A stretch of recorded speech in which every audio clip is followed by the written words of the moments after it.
اعوذ باللہ من الشیطان الرجیم بسم اللہ الرحمن الرحیم. ڈیئر اسٹوڈنٹس، السلام علیکم ورحمۃ اللہ وبرکاتہ. آج میں پھر آپ کے سامنے حاضر ہوا ہوں. کلاس 8 سوشل سائنس کا جو ٹاپک ہم پڑھتے ہیں رولنگ دا کنٹری سائڈ، اس کا ایک اور حصہ میں آپ کے سامنے لے کر حاضر ہوا ہوں. آج کا جو سب ٹاپک ہے رولنگ دا کنٹری سائڈس میں، that is the rebellion and after, یعنی جو انڈیگو گروورز جو تھے، جو رائیوٹیز تھے، پیزنٹس تھے، انہوں نے جو بغاوت کی ان پلانٹرس کے خلاف، تو وہ پڑھنی ہمیں اسے بلیو ریبیلین کے نام سے جانا جاتا تھا. اور اس کے بعد یہاں پر کیا ہوا، اس بغاوت کے دبنے کے بعد یہاں پر انگریزوں نے کون سی اصلاحات کی، ایسٹ انڈیا کمپنی کون سے اقدام اٹھائے ہندوستانیوں کے ساتھ پیش آنے کے، وہ بھی ہم ڈسکس کریں گے. March 1859 thousand ryots in Bengal refused to grow indigo. اگر ہم مارچ 1859 کی بات کریں، ہزاروں کی تعداد میں جو چھوٹے چھوٹے کاشتکار تھے، جو چھوٹے چھوٹے زمیندار تھے، انہوں نے یہ انڈیگو اگانے سے انکار کیا.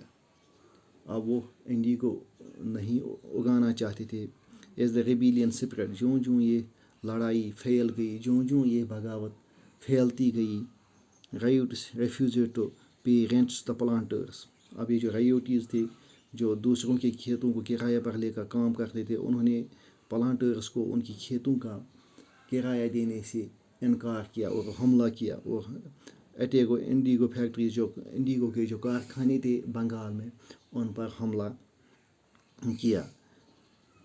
آرمڈ ود سواڈز اینڈ سپیروز، ان کے پاس تلواریں تھیں، تیر کمان تھے. اور جو یہاں کی جو عورتیں تھیں، انہوں نے بھی ان کے پاس جو کچن ویئر ہوتا تھا، جو گھر کا جو سامان ہوتا تھا، وہ اٹھا کر وہ لے کر ان پلانٹرس پر، ان فیکٹری اونرس پر حملے کیے. Who came to collect rent, جو لوگ یہ کلیکٹ، جو کرایہ لینے کے لیے گاؤں کے لوگ ان کسانوں سے کرایہ لینے کے لیے آتے تھے، ان کو مارا گیا. رائیوٹس اور they would no longer take advances to sow. اب رائیوٹیز نے قسم کھائی، عہد کر لیا کہ اب ہم وہ ایڈوانس نہیں لیں گے ان پلانٹرس سے انڈیگو اگانے کے لیے. نار بی بلڈ بائی پلانٹرس لتھیالز. اور نہ جو پلانٹرس کے جو گنڈے ہیں، پلانٹرس کے جو گنڈے تھے، جو ان رائیوٹیز پر کو زبردستی یہ انڈیگو اگانے پر مجبور کر رہے تھے کہ اب ہم ان کا کہنا بھی نہیں، اب وہ ہمیں زبردستی نہیں کر سکتے ہیں. دا لاٹھی welding strong man maintained plant. لتھیال کس کو کہا جاتا ہے؟ جو مضبوط آدمی اپنی پروٹیکشن کے لیے ان فیکٹری اونرس نے رکھے تھے، مضبوط آدمی، لڑاکو آدمی، جنگجو آدمی اپنی پروٹیکشن کے لیے رکھے تھے. اب ہم ان کے دباؤ، ہندوستانی رائیوٹیز جو تھے، انہوں نے اب عہد کر دیا تھا کہ اب ہم ان کے دباؤ میں اگر کوئی بھی کام نہیں کریں گے. Why did the Indigo peasants decide that they would no longer remain silent. اب یہ جو انڈیگو گروورس تھے، انہوں نے کیوں فیصلہ کیا کہ اب ہم انڈیگو کی کاشت نہیں کریں گے؟ What gave them the power to rebel. انہیں اتنی ہمت، اتنی طاقت کہاں سے آئی کہ انہوں نے لڑائی کی، بغاوت کی؟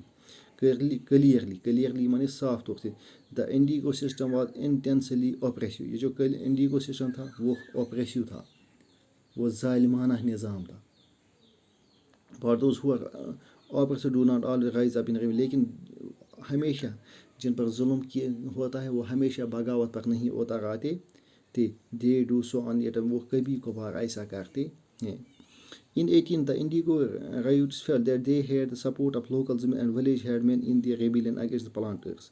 1859 میں یہاں کے یہ جو رائیوٹیز تھے، انہیں محسوس ہوا کہ یہاں کے جو بڑے بڑے زمیندار ہیں، ولیج گاؤں کے جو بڑے سردار لوگ ہیں، وہ ہمارے ساتھ ہیں. وہ بھی اس اوپریسو نظام سے تنگ آ چکے. تو انہوں نے فیصلہ کیا کہ اب ہم یہ انڈیگو پلانٹ نہیں کریں گے. تو انہوں نے پلانٹرس کے خلاف ریبیلین اختیار کی. To sign indigo contracts, mobilize the indigo peasants and fought pitched battles with Lathials. انہوں نے کیا کیا، یہ جو کانٹریکٹ تھے وہ انہوں نے ختم کیے. اور میں بہت سے گاؤں کے جو زمیندار ہوا تو انہوں نے کیا کیا, انہوں نے زمینداروں کو موبائلائز کیا, انہیں یکجا کیا اور انہیں ان پلانٹرس کے خلاف جمع کیا, اور جو لٹیالز تھے ان کے خلاف لڑائیاں لڑنا شروع کی. In other places, even the zamindars went around village urging the rioters to resist planters. حتیٰ کہ کچھ گاؤں میں یہ جو زمیندار تھے بڑے بڑے, وہ گاؤں میں جا رہے تھے, کسانوں کے بات, انہوں نے کسانوں سے بات چیت کی کہ اب آپ یہ جو پلانٹرس ہیں اب آپ ان کے دباؤ میں مت آؤ, آپ ان کے اگینسٹ کھڑے ہو جاؤ. These زمیندار were unhappy with the increasing power of planters. یہ جو زمیندار تھے وہ ناخوش تھے پلانٹرس کے طاقت سے, وہ and agree at being force by planters to give them land on being lease. اور انہیں اس بات پر بھی غصہ تھا کہ یہ زمینداروں کو کیوں زبردستی کر رہے ہیں, کہ زمین کرایہ پر دینے کے لیے زبردستی کر رہے ہیں. The Indigo peasants also imagined that the British government would support them in their struggle. یہ جو انڈیگو پیزنٹس تھے انہیں بھی اندازہ ہوا کہ جو سرکار برطانوی سرکار ہے وہ بھی ان کی مدد میں شریک ہے. آفٹر دا ریولٹ آف 1857, اگر ہم 1857 کی بغاوت کی بات کریں جس میں پورا ہندوستان انگریزوں کے خلاف ہو چکا تھا, اس میں کیا ہوتا, the possibility of another rebellion, British government was particularly worried about the possibility of another rebellion. انگریز پریشان تھے دوسری بغاوت کے, وہ نہیں چاہتے تھے کہ ہندوستان میں ایک اور بغاوت آئے. When the news spread of simmering revolt in indigo districts, جب یہ خبر آئی یہ جو انڈیگو ڈسٹرکٹس ہے جہاں پر انڈیگو اگائی جاتی ہے وہاں پر بغاوت ہوئی ہے,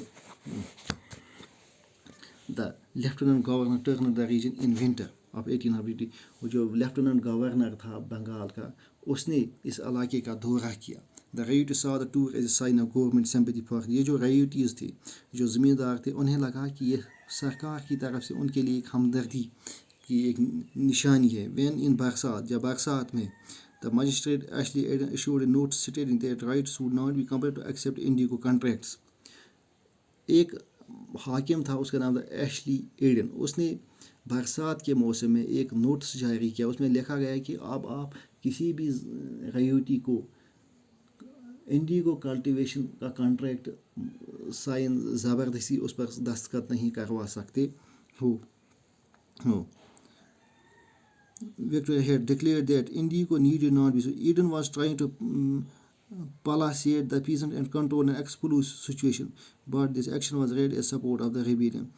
When Eden was trying to palliate the peasant, جب ایڈن چاہتا تھا کہ یہ جو پیزنٹس ہے ان کے ساتھ بات چیت کی جائے, یہ جو مسئلہ انہوں نے ایکسپلوزیو سچویشن کی اس پر قابو کیا جائے, یعنی کہ ان پر جو پیزنٹس پر جو مظالم ہو رہے ہیں ان کو قابو میں کیا جائے, تو but this action was read as support for the rebellion. لیکن اس کی جو حرکت ہے اس کو کہا گیا کہ یہ بغاوت کو یہاں پر بڑھاوا دے, اس کو مدد دے رہا ہے. ایز دا ریبیلین سپریڈ, جوں بغاوت پھیل گئی, intelligence from Calcutta rush to indigo districts.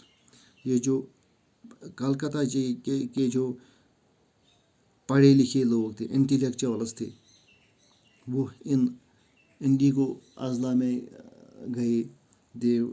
The root of misery of the ryots, انہوں نے وہاں کے جو حالات تھے زمینداروں کے جو حالات تھے اس پر انہوں نے اپنی رائے لکھی. دا ٹیرینی آف پلانٹس, انہوں نے پلانٹرس کے جو مظالم جو وہ زمینداروں پر کرتے تھے اس کے بارے میں انہوں نے اپنی رائے لکھی. And the errors of the indigo system, اور جو تباہیاں تھیں انڈیگو کلٹیویشن سے, جو تباہیاں ہو رہی تھی اس کے بارے میں بھی انہوں نے لکھا. ایز دا ریبیلین سپریڈ, جوں یہ بغاوت پھیل گئی, اگر ہم کہیں گے کہ یہ جو بغاوت تھی یہ پھیلنے لگی. Individuals from Calcutta spread districts, جوں یہ بغاوت پھیل گئی, جو کلکتہ کے جو روشن ضمیر لوگ تھے, جنہیں روشن ضمیر ہم کہا جاتے, پڑھے لکھے لوگ تھے, ادیب لوگ تھے, اعلیٰ تعلیم یافتہ لوگ جو کلکتہ, وہ وہ ان اضلاع میں گئے. وہاں پر انہوں نے ان زمینداروں کی حالات دیکھی, پلانٹرس کے جو مظالم تھے وہ دیکھے, اور اس کے جو ہارر رزلٹس تھے کلٹیویشن آف انڈیگو کے, اس پر بھی انہوں نے اپنی رائے لکھ لی. ورریڈ بائی دا ریویلین, جب انگریز لوگ تنگ آ گئے, خوفزدہ ہو گئے اس بغاوت سے, the government brought in military to protect the planters from assault and set up Indigo Commission to inquire into the system of Indigo. حکومت تنگ آ گئی, انہوں نے فوج کا سہارا لیا, انہیں پلانٹرس انڈیگو پلانٹرس کو بچانے کے لیے, اور ایک کمیشن بٹھایا اس کی انکوائری کے لیے کہ یہ جو رائیوٹیز ہے ان کے ساتھ کیسا ظلم ہوتا ہے, ان کے ساتھ وہ اس ریوولٹ کے لیے کیوں مجبور ہو گئے. دا کمیشن ہیلڈ دا پلانٹرز گلٹی, اس میں پلانٹرس کو گناہ گار پایا گیا, and criticise them for coercive methods they used with indigo cultivation, اور انہیں کرٹیسائز نکتہ چینی کی گئی تھی کہ وہ جو انہوں نے میتھڈس استعمال کیے تھے انڈیگو کلٹیویٹرس کے خلاف, انڈیگو اگانے والے جو لوگ ہیں ان کی جو ظالم ان کی جو حالات ہیں اس کے ذمہ دار پلانٹرس کو ٹھہرایا گیا. یہ declare that indigo production was not profitable for ryots, اور انہوں نے یہ بھی ڈکلیئر کیا, اعلان کیا کہ جو انڈیگو کی جو پروڈکشن ہے وہ زمیندار کسانوں کے حق میں نہیں ہے, وہ انہیں کوئی نفع نہیں دیتی. The commission asked the ryots to fulfil their existing contracts, اور انہوں نے یہ بھی زمینداروں سے کہا جو آپ نے جو کانٹریکٹ سائن کیے ہیں آپ ان کو ختم کر کے دوبارہ پھر آپ یہ کانٹریکٹ سائن مت کرنا. But also told them that they could refuse it in future, کہ آئندہ آنے والے زمانے میں آپ اس کو ریفیوز کریں, آپ اس کو ماننے سے انکار کریں. جب انڈیگو کی جب یہ ریوولٹ ختم ہو گئی, indigo collapsed in Bengal, indigo کی جو کاشت ہے وہ ختم ہو گئی. There the planters now shifted their operation to Bihar, اب یہ جو پلانٹرز جو تھے وہ اب انہوں نے بہار کا رخ کیا, وہاں پر وہ انڈیگو اگانے. With Discovery of synthetic dies, جب یہ سینتھیٹک ڈائز آئے, سینتھیٹک ڈائز ان دا 19ویں صدی میں جب synthetic dyes, their business was severely affected, ان کا جو کاروبار ہے وہ پوری طرح سے متاثر ہوا. But yet they manage to expand product, لیکن پھر بھی انہوں نے اس پروڈکشن کو ایکسپینڈ کیا. جب مہاتما گاندھی ساؤتھ افریقہ سے ہندوستان, تو انہوں نے پورے بہار کا چکر لگایا, تو وہاں پر انہوں نے جب بہار میں ان زمینداروں کی حالات دیکھی وہ بہت متاثر ہے, تو انہوں نے ایک مومنٹ, ایک تحریک اٹھائی انڈیگو کے جو پروڈیوسرس ہے ان کے حق میں, اسے چمپارن مومنٹ کے نام سے جانا جاتا ہے. Mahatma Gandhi visit 19 mark the beginning of Champaran movement against indigo planters. Mahatma Gandhi کا جو دورہ بنگال کا تھا 1917 میں, اس سے چمپارن مومنٹ کی شروعات کہتے ہیں. انشاءاللہ کل سے ہم اس کے ایکسرسائز کریں گے. خدا حافظ.